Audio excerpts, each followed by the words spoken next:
Welcome to Prepare For Takeoff. I'm the creator and host, Terry L. Cyrus. We're the podcast dedicated to amplifying Black excellence. Every week, we sit down with a proven professional or a rising entrepreneur. This week, we're sitting down with Kansas City's own Dr. June Cara Christian. Dr. Christian, what's going on? Hello, Terry. It's wonderful to be here with you today. We have already discovered that we're family, so I'm excited to be here with family. There's no better way to spend your time than spending it with family. And we say we're family because you are a part of an organization that's near and dear to me. My sister's a part of it. My niece is a part of it. So why don't you share with our viewers and listeners what that organization actually is? I am a very proud member. I am a devastating diva of Delta Sigma Theta Sorority Incorporated. Absolutely. And everybody knows that watches the show or listens to the show. They know that I'm a proud member of Omega Psi Phi Fraternity Incorporated, Spring 91, Theta Psi, West Virginia State, stand up. Oh, wait a minute. Okay, so you went through the whole thing. Okay, Spring 98, Alpha Omega, St. Louis citywide. Yes, that's who we are. All of that. I am a part of all of it. All of that. Keep in mind, to our viewers and listeners, we didn't know any of that beforehand. You can read the room. I'm like, wait a minute, I think she's a soror. She has on a lot of red. Her energy is very inviting. I said, I think she's a soror. And she said, yes, I am. Yes, I am. Not only you're a soror, you're somebody who is clearly the embodiment of Black excellence. You're not someone who was comfortable with just getting a bachelor's degree, and nor were you even comfortable with getting your master's degree. You're somebody who has a distinction of having our PhD. So I want to kind of unpack that. And because when people hear like PhD, I'm certain that growing up, as far as seeing people of color, you may have known a few, or maybe you didn't know too many at all. But I'm certain that just kind of lands different when you kind of go down memory lane as it relates to, man, I grew up in these set of circumstances, or I grew up knowing this to be my reality. And then fast forward, this is where I'm at. Or then other people, they say, listen, this has been my norm. This is, I'm several generations deep with individuals who have their PhDs. And I want to hear those stories as well and give people the opportunity to showcase what that's like, because we know of the people that are part of our generation who went on to have that distinction of getting their PhD. But many people don't realize that people who look like us, they were going to college in the early 1900s. They were creating all kinds of things that we know to be our reality. They just didn't get the credit for it. So with all that being said, how did it start for you? One of the things that I truly believe is that I have become adept in reproducing white supremacy. So my professional student tenure has been my ability to reproduce these structures. And I'm a firm believer in what Audre Lorde said, the master's tools won't dismantle the master's house. And so I just want to be clear that the things that Black folks do well, not just academics, but joy and being present with each other and enjoying connection, that is the birthright that I am most proud of. To give you a little background on my education, I grew up, I was very young, and I remember my mother would take us to Home Savings Association. So that really dates me because Home Savings has been gone for a really long time. And we would take these books of quarters that we would stick quarters in, and I guess it was like a $10 book or something like that. Anytime we had extra change or whatever, we would go to Home Savings Association. And I remember asking my mother, why are we doing this? Because I wanted to go to the 5 and dime store because I had a dime and I wanted to get penny candy or, one of those little monsters you put on your finger or whatever. And she said, because you're going to college. My mother was the first in her family to go to college. She talked about how her father would take a piece of paper sack and wrap it around bills in his wallet to set aside that money for his daughters to go to college. So out of the 4 girls that my grandparents had, 3 of them went to college. My mother had the equivalent of 2 master's degrees in addition to that. It's a little difficult for me to talk about my father. My father was present, but he couldn't speak. When I was 3, he had a stroke. It was a massive stroke that left him aphasic, which meant that he had very, very few words that he could actually say. So it was basically yes, no, thank you.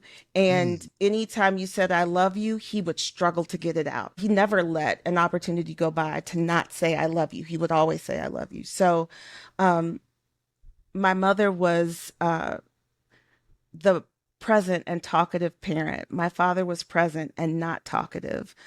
So from both of them, I think I learned how to advocate, how to be an accomplice for a Black man uh, who was disabled, and the stares and the pity and the just unabashed staring like people didn't have any home training. Hmm. Those were a lot of the things that I experienced growing up. And so that resilience from my father and that commitment and consistency from my mother led me to college. I went to Washington University in St. Louis. I had an amazing time at WashU, and I thought that I would become an attorney. I left undergrad with an English degree, went to Finnegan, Henderson, Faribault, Garrett, and Dunner in Washington, D.C. Mm. And listen, Terry, I thought that I was going to be the first Black woman on the Supreme Court. I thought that I was going to be Ketanji Brown Jackson, my soror. Certainly the better woman. And after that experience in law, I realized that it wasn't for me. So, having an experience where I remember one of the attorneys called the legal staff supporting one of the cases the dregs of humanity. And I thought, Mm. this is not the place for me. This ain't So my spot. this I'm out this of is here. not me. And I was priced out of accommodations. So Mm. I ended up leaving the DC area and went to Nashville. And Nashville was amazing. I learned how to write. Though I had a bachelor's of arts in English literature, when I got to Tennessee State University, the professors that were there were profound and amazing. I remember one woman, Helen Houston, Dr. Houston said to me, I'm surprised they let you out of Washington University in St. Louis writing the way you do. And it wasn't that I was writing poorly, it just wasn't up to her standard. So we spent an entire semester learning about authors in the Harlem Renaissance, but writing weekly. And it was Helen Houston who really I credit with teaching me how to write, along with Dr. Gloria Johnson.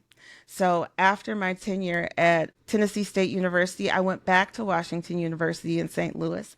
Thought that I was going to get a PhD. I was a chancellor's fellow. I was a Lynn Harvey American Culture Studies fellow, had all of these wonderful fellowships, and it was essentially free. And I didn't mesh with my graduate advisor. If you were to ask me, what I would say is there were some inappropriate things that were said that really limited the relationship and how far we could go. So I ended up not being able to continue. They told your girl, you ain't got to go home, but you got Yeah, to get get out of here. out of here. My thought was, I will never in my life go back to graduate school. I'm done with this.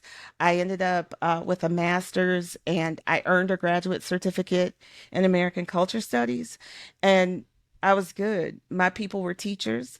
My thought was, I'll go and I'll teach. I'll have summers off. This will be wonderful and amazing. Um, because once I left Washington University, I started teaching. I was teaching middle school. I loved middle school because the babies had accidents and the older kids had attitudes. So it was the perfect mix of, I still want to hug, but Right. you don't have to clean up after me. Right. Um, or at least not messes. So I loved middle school. I taught in St. Louis, right outside of St. Louis, in Normandy School District. And so I thought, this is what I'm going to do. I'm happy to do it. And then I got laid off from teaching. Mm. Like, you think that that would never happen, but it did. My break from WashU was pretty tenuous, and one of the professors ended up transitioning to the University of Missouri St. Louis.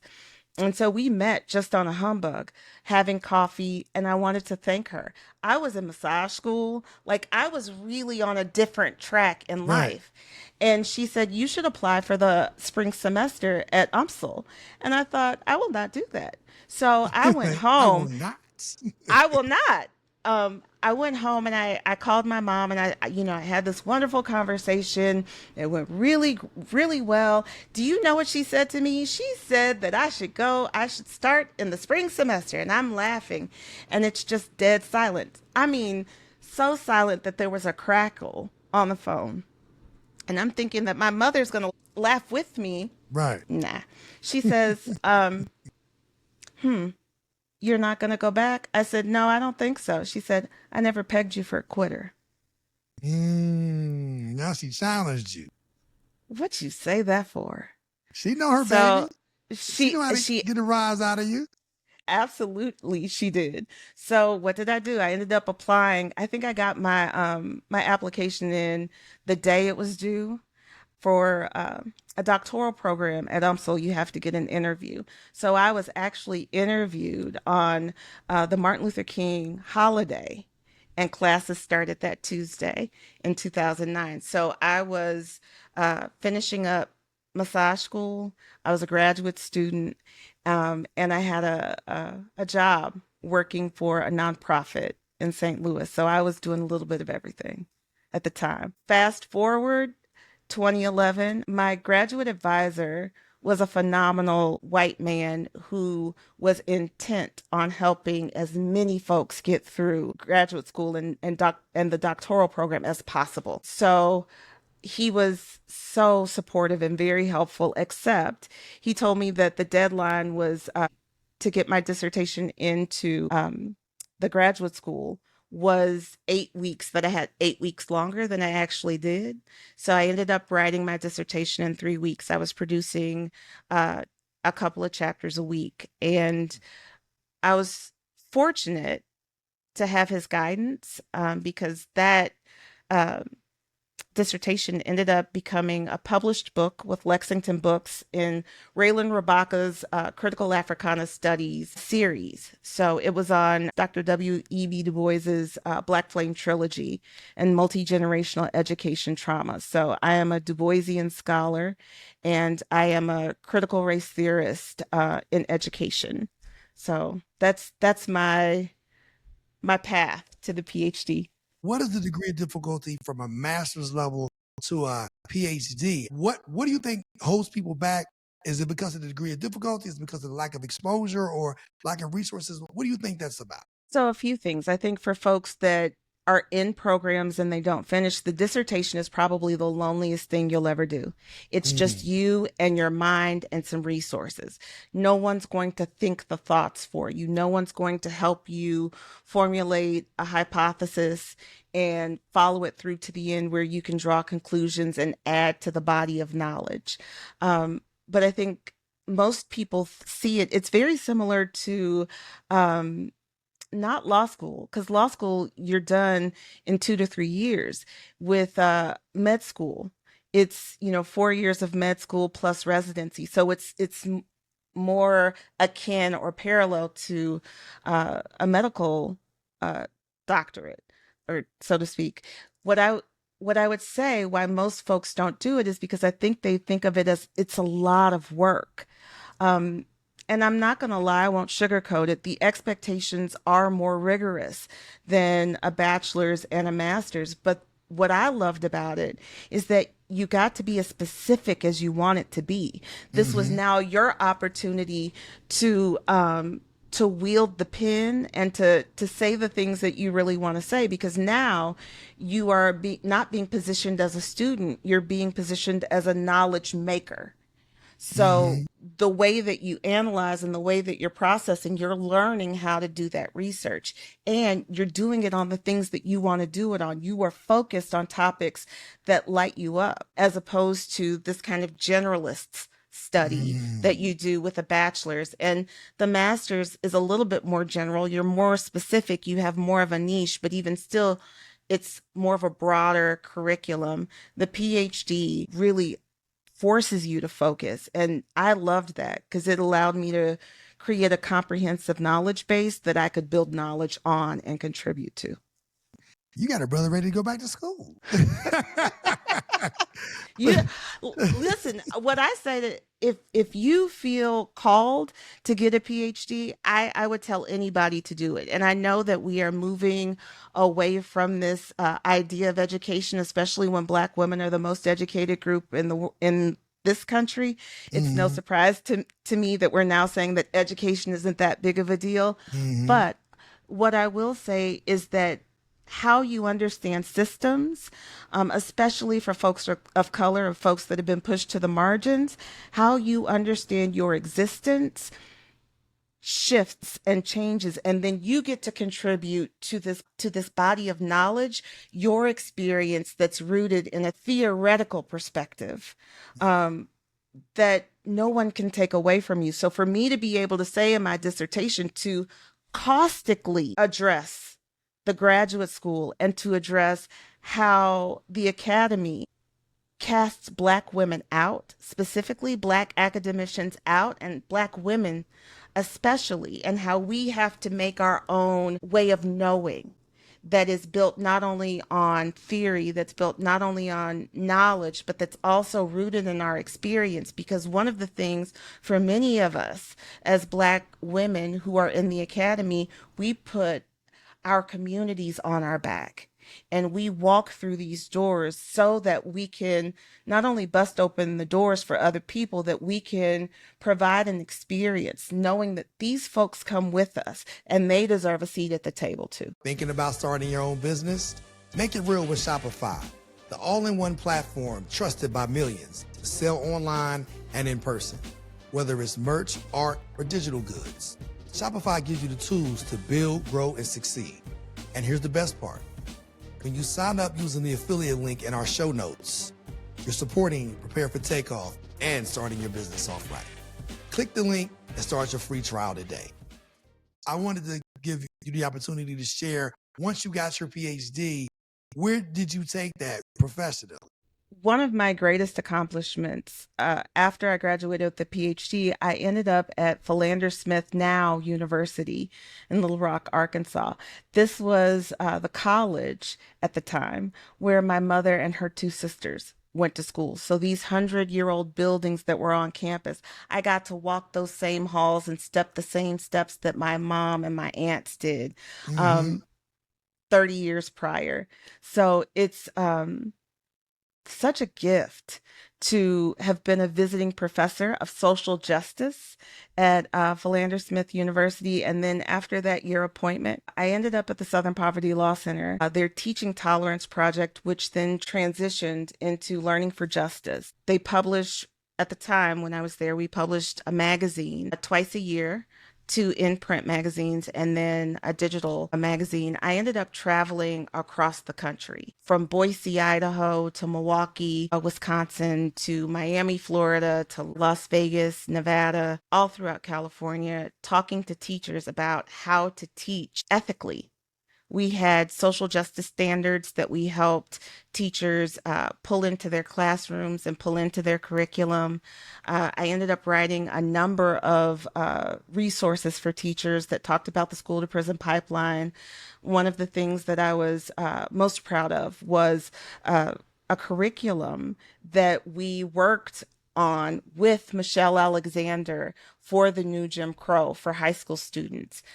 We ended up doing an interview, so I got to interview her for the Teaching Tolerance magazine, as well as two webinars that we did with her. And then her husband, who is an attorney in Ohio, had an assemblage of a number of people across education and the legal arena to talk about the school to prison pipeline. So I was invited to that and got to speak there.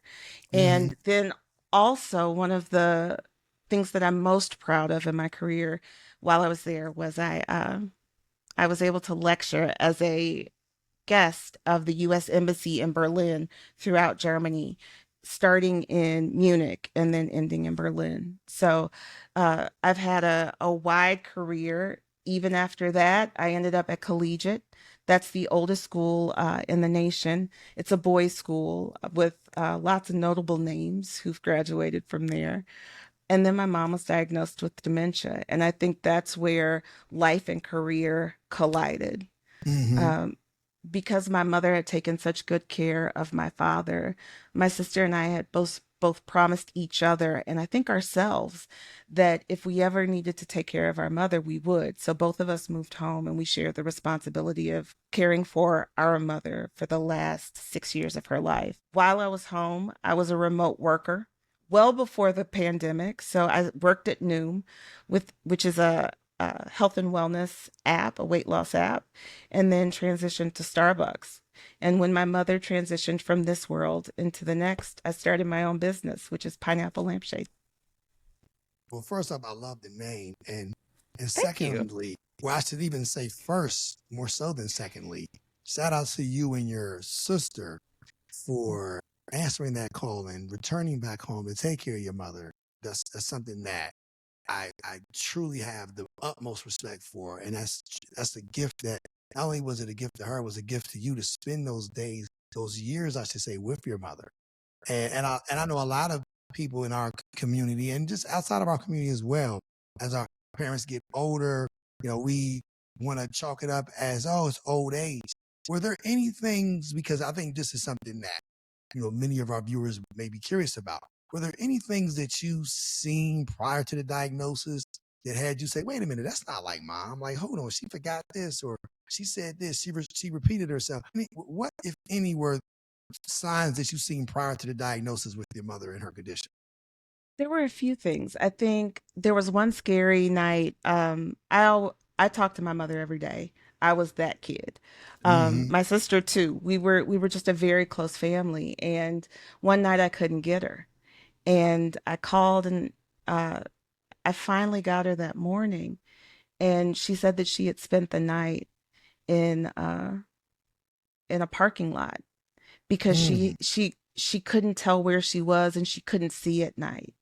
So she spent the night there. There was another time where she was going to get her taxes done, and this was a place that she had been to at least 5 years. She had been going for at least 5 years, and she just couldn't get it. So I had to put in the directions in my phone, and I was in Montgomery, Alabama at the time to get her directions to the tax guy.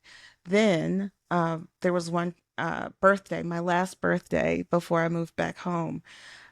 She asked me how to spell Montgomery, and I spelled it all kinds of ways because I thought she was joking. Because my mother was a teacher. She spent 20 years teaching fifth grade, and then another 12 years teaching sixth grade. So when I got the letter and I saw how she had spelled Montgomery, which was exactly how I told her to spell it, it was concerning. I think I was in Montgomery at the time. My sister was in St. Louis, so she wasn't that far away, and so Mm-hmm. her vantage point was much keener than mine. Mm-hmm. So she was saying, mommy needs help, mommy needs help, and I I didn't hear her. Mm-hmm. I want to say that, I couldn't hear her Right. because what I was understanding what was going on with my mom, my dad died in 2012. So my thought was, oh, she's missing my dad. Right. Um, there would be any number of days where she would call and she'd say, John is messing with me. My father's name was John. And she thought that he was haunting her from the great beyond. And she couldn't find her glasses. She couldn't find her car keys. But those were indicators of lagging memory. And then Right. finally, we had a neighbor who called and said that she thought my mom was suffering from dementia. Um, the one thing that I would recommend that anybody do if you've got a loved one that you're concerned about is to find a geriatrician, not a regular doctor, but someone who focuses on folks who are aging. That was a lifesaver for us, and I think it really helped us to advocate for my mom. But I will also say that the way that we advocated for her was the way that we watched her advocate for my father for 32 years Right. after he had the stroke. So it was nothing for us to go in and to ask for a differential diagnosis or you said this, I heard this. Can you do this? No, I can't do this. Well, can you note that in the chart? We Right. requested this and you said no. So I think even now, as I have my own health things, advocating for myself in a system, Black folks have, it feels like, have to be twice as loud, and we have to Mm-hmm. follow up twice as many times. Right. So to be prepared for that, but it's always easier when you have help. um Right. so having my sister, I don't know where I would be if we weren't able to do it together. But not only that, I think being willing to advocate and advocate hard. We took care of my mom. She said she wanted to stay in her home as long as she could, and we chose that. The other thing that I would say, if that's not your ministry, if that's not what you're capable of doing, don't do it. Mm. That, like, trust yourself. Don't say, "Oh, well, I think I can." If you don't think you can do it, well, no, let me say it this way. If you don't know you can do it, don't do it, because it's much more involved than you could ever imagine. And people will liken it to taking care of a child, and in some ways it is, but there's an element of hope and joy as you raise children and as Right. they are finding their own voice and becoming more and more independent. This is a whole different experience where the person that I lionized in my life, that gave me so much love and affection and care and compassion, and taught me probably more than any other teacher that I've ever had, um, was my mother. And that dynamic doesn't change. So when you're caring, even though their memory may be going, they never lose sight of the fact that there is a power differential, or at least my mom Right. didn't. Right. And so to be mindful of that, just because their independence is shifting doesn't mean that their desire for dependence goes with it as well, or their desire for independence. Um, Remains the same. It's a difficult experience, but it's also one that I wouldn't change for anything, because I don't know that I would be the person that I am today doing what I do now if it Mm-hmm. wasn't for that experience, if it wasn't for those 6 years. I think a lot of people, as we're getting older, if we're getting older, are to our parents. And I'm blessed to have my parents. My Mm. mother is 83 and my father is 90. What So a when I talk, blessing.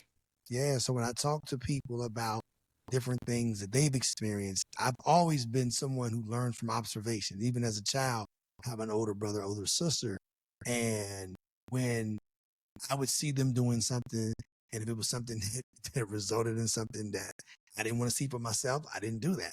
So I didn't Right. necessarily have to worry about making certain, errors in judgment, because I just watched what judgment they made. Right. And as a result, some of the things that people thought to be normal, wasn't necessarily my normal. Like, case in point, my mom took me to the doctor and said something's wrong with my son. He's not walking yet, and he's a year old, and he's not talking either. And the pediatrician said, well, he's not walking and talking because his brother and sister are walking and talking for him. And then not only did I learn to walk, I learned to run, and I learned to run really fast to the point where I was the 100-meter state champion in 1990. and Go and ahead, Terry. and I haven't stopped talking since. So it's so funny, to your point, the origin story, if you will. And then even when, as my parents, they're 83 and 90, and when I try to advocate on their behalf, they will say and do things to remind you, wait a minute, you're not my father. Like, you're my son. And Right. they're basically taking what I say under advisement. And they're not Mm-hmm. gonna listen to you. If they see fit to listen, they'll take it under advisement. And then they'll make their own decision and draw whatever conclusion they want to make. So you're right, we have to be Absolutely. mindful of that. And we have to just be, respectful of the fact that they are our parents. And even though Sure. I'm a 50-plus-year-old man, doesn't matter. I'm still that same little boy that they raised. So Absolutely. so we have to be mindful of that. So as far as you mentioned, because I want to get back to this business and and the phenomenal name that you have. I want to have you to remind our viewers and listeners the name of, because I think the name of the company is dope. So talk to us about the company and all of the great things that you're doing as an organization. Awesome. So I started Pineapple Lampshade, and it's interesting. I was having a conversation with a friend of mine, and she said, "Well, what do you want the name of your company to be?" And I said, "It doesn't really matter. It's more about the impact." So my mother had a bowl of fruit when I was very young, plastic fruit, probably about the size of your hand. There was a pineapple randomly out of that bowl of fruit in the living room. And I said, it could be pineapple and these wonderful lampshades that my mom got from years and years ago. She loved antiques. I said, it could be pineapple lampshade.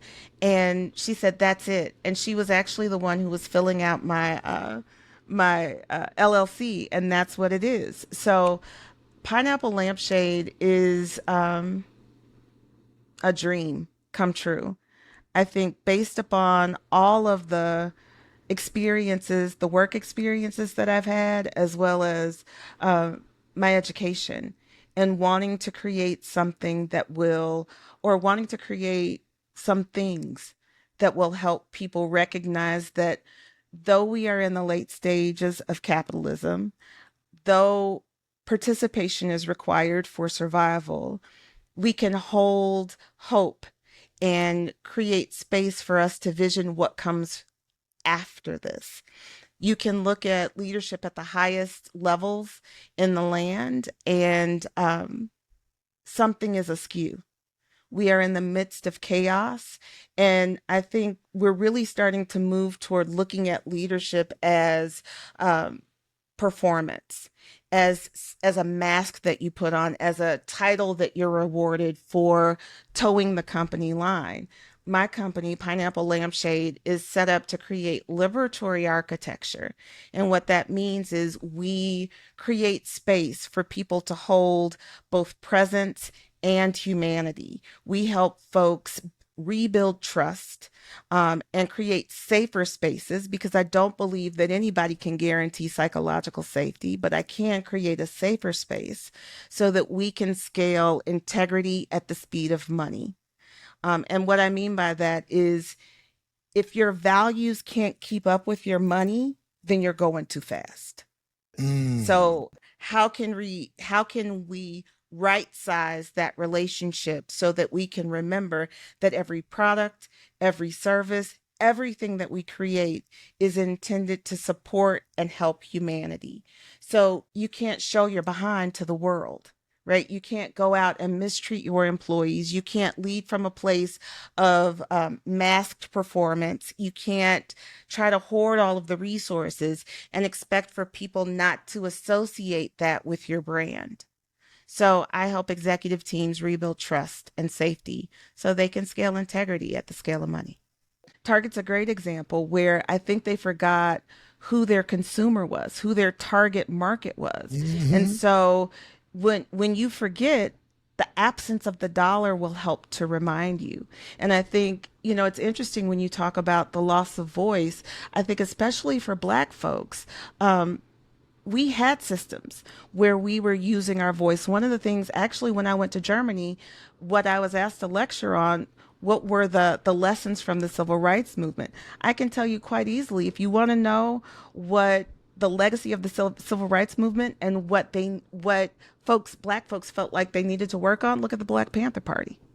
And so when you look at the systematic erasure of Black folks, and communication systems and communities, because I think about the Black Panther Party in California, I think about the assassination of Fred Hampton. All of these things were the assassination of Martin Luther King. All of these things were intended to systematically take away community and voice from Black folks. So now that we're understanding how these systems work, now that we're a part of those systems, I think it's a dual-edged sword, because the golden handcuffs are wonderful, having access to power and privilege and money, because Invisalign cost, independent schools cost. it costs, it's expensive to be human, especially now. But we can't lose sight of our integrity, uh, our connection, the commonality that we share. What guides my work is Ubuntu. It's a South African humanist philosophy. I am because you are. Archbishop Desmond Tutu defined it as anytime you are hurt, harmed, or diminished, I am hurt, harmed, and diminished. I think there's a corollary to that. Anytime you are happy, healing, and whole, I'm happy, healing, and whole. So it's not just the worst of the worst, it's also the best of the best. So when you focus on Black excellence and when you provide examples to folks of ways of being, you don't have to be just like me. Folks don't have to be just like you, Terry. But there are examples, there's a broad range of people that you can look to and experiences that they've had, and no one thing has defined them except for them walking in their passion and fusing passion with purpose to create a life worth living and a Mhm. legacy worth leaving. Right. And we're all passionate about something. It's just that oftentimes we're passionate about the wrong things. More times than not, we're passionate about making money. For me, mentorship is extremely important to me. Working in partnership with my peers are extremely important to me. I want to be as intentional as other communities. Other communities are very intentional at working together. I want to be equally as intentional. And despite all of the atrocities that was the result of segregation, it forced us to what? Work together.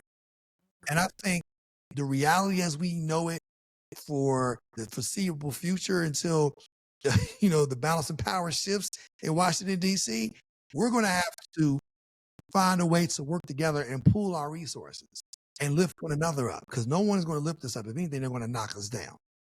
No, not at all. One of the things that you said took me back. I recently listened to Martin Luther King's Drum Major Instinct sermon that he preached shortly before he was assassinated. And you talked about not making money our God and having a heart of stewardship, of being a steward of what we've been given. And I think it reminds me of W.E.B. Du Bois and having the theory of the talented tenth, where you send 10% of Black folks out to get education and have them bring that back to the community.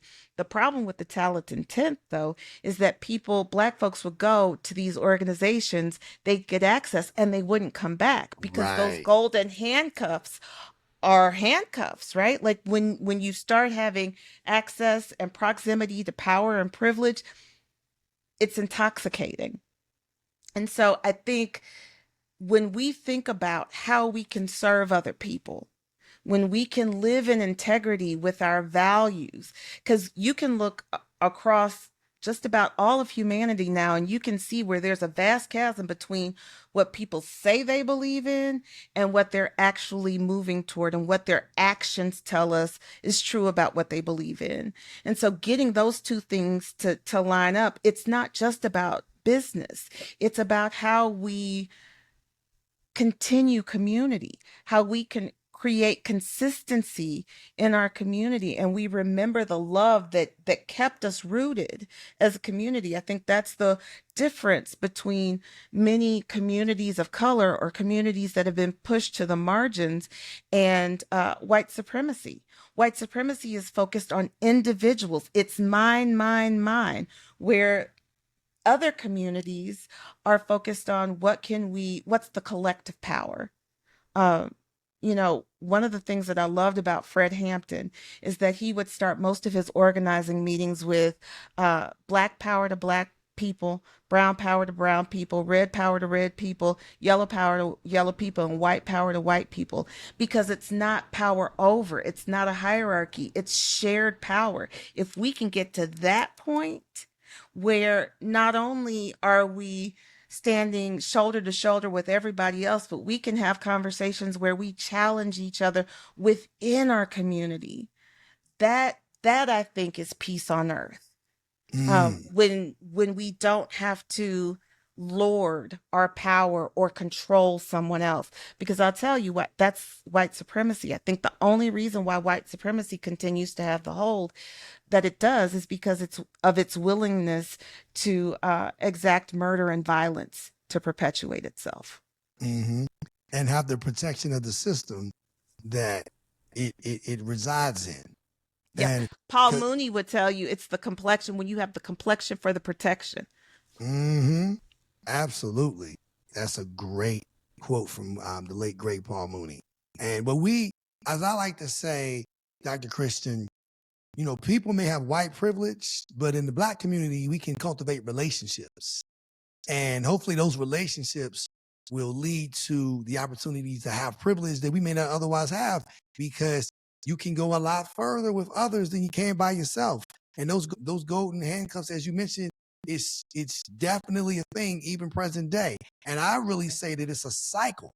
And it's even in corporate America. I'm going to take a handful of individuals and I'm going to prop them up, and I'm going to put them in a position where they're made to feel that they're better than the working class. So now I'm going to create all of these different paradigms in this community. And then I'm going to promote music that doesn't serve the people in that community well. I'm going to promote individualism that, although it seems harmless, but I'm going to negate the importance of family. And now they're going to be more likely to be at the mercy of the machine. Absolutely. We have to shepherd one another, because the wolves are out there waiting. One of the things that I loved about the Black Flame trilogy that Du Bois wrote at the end of his life, there's a postscript at the end of the first book. And he says that history is an effort for men to protect themselves and their fathers.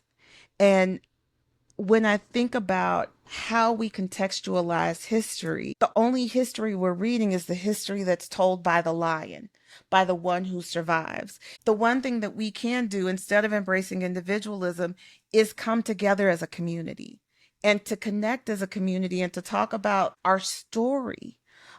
It's a shared story, but all of us have different parts of that story. If you think about it as an elephant, because I like to think about things as elephants. If you think about it as an elephant, everybody has a piece of the elephant. So I need to describe my piece in order for us to make the full, beautiful picture of the animal, as opposed to, I'm going to keep my piece over here, you keep your piece over there, and then we end up with nothing. Right. So it really is the power of the community and our power to love each other and to share with each other and to call each other in when necessary. This episode of Prepare for Takeoff is brought to you in part by Riverside, the platform that I trust to record studio quality podcasts right from my laptop. With Riverside, I get crystal clear audio and 4K video. Plus, it's super easy to use. Whether you're a beginner or a pro, Riverside helps your podcast sound amazing. Try it out for yourself. Click the affiliate link in our show notes and start recording like a pro with Riverside. Speaking of power, I want to, give you the opportunity to empower our viewers and listeners and leave them with 3 things that you feel will help them prepare for takeoff. 3 things that I think would help prepare for takeoff. What are your values? What do you value? And not just what you say you value, but align what you say you value with your actions. That would be the first thing. The second thing is to believe in yourself. I think over the course of my journey, my mother was my biggest advocate. And what I would say is, you have control over your story, over where you go, over what you do with the experiences, with the learning, with the education that you have. So be your own advocate. In leadership, what I find is that there's so many folks, so many Black folks who are brilliant, but they can't articulate what makes them unique, what makes them a leader. Look at your life and get really, really clear on what makes you a unique human being. Be able to talk about your strengths, understand what your weaknesses are so that you can create opportunities for growth. Always stay at your learning edge, always move toward growth. And the last thing is to seek joy. Life is short. I was in the room with both of my parents when they took their last breath. And even as I approach my fifth decade on this earth, time is short. Um, find your happiness, find your joy. And it's not necessarily anything that's going to come up to you and find you or smack you in the face or take you by the hand and pull you. No, find your joy. Look for it. Choose to be happy. It's not just uh, the high highs. Find reasons to be happy because they will tell you that that your joy is not real, that you shouldn't take up that space, but it really is the only thing that we have that makes a full life. So choose well and choose joy. Dr. Christian, I know that our viewers and listeners, they're going to want to tap in. They're going to want to figure out how can they get more of this good game, whether they can go to your website, whether they can follow you on social media, Instagram, LinkedIn, they can send you an email.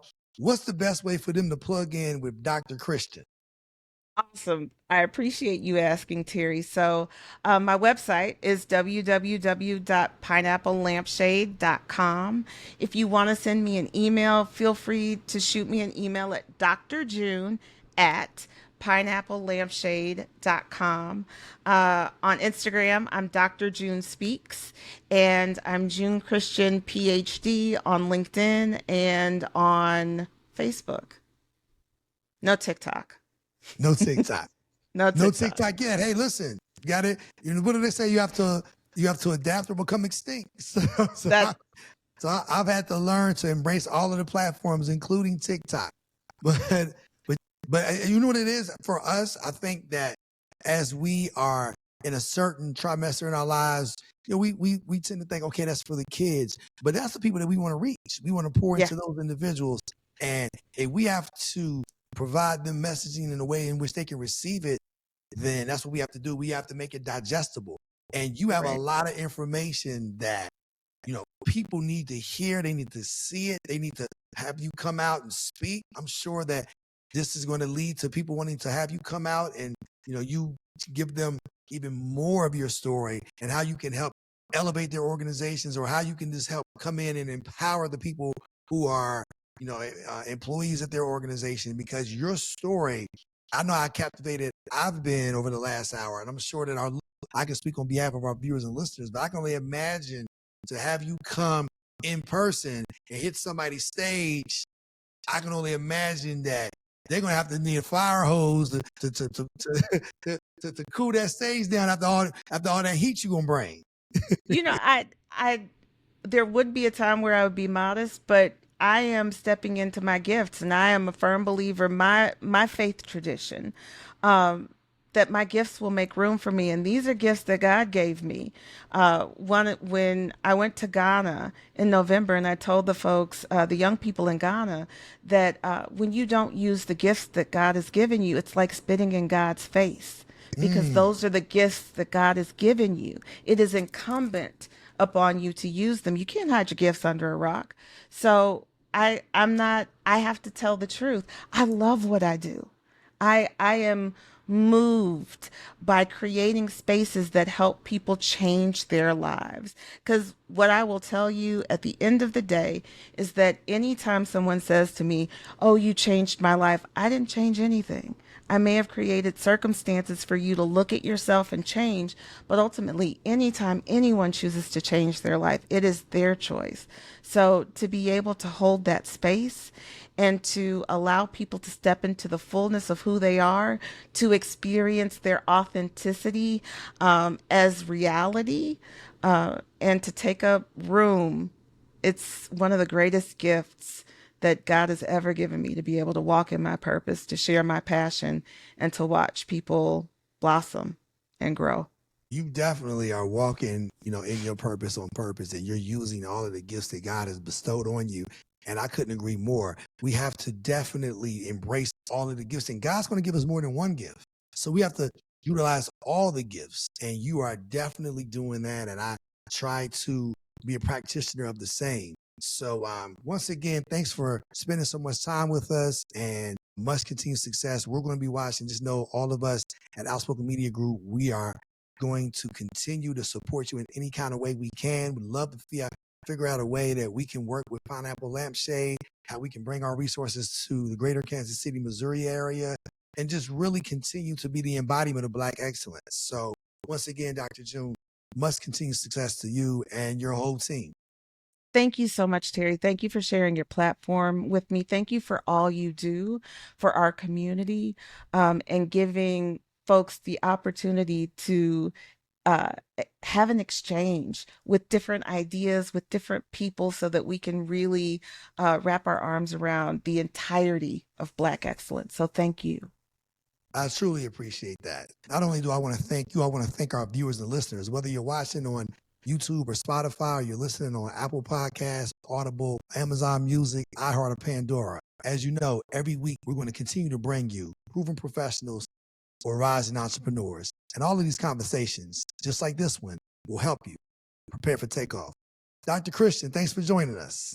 Thanks, Terry. I appreciate it so much. Thank you.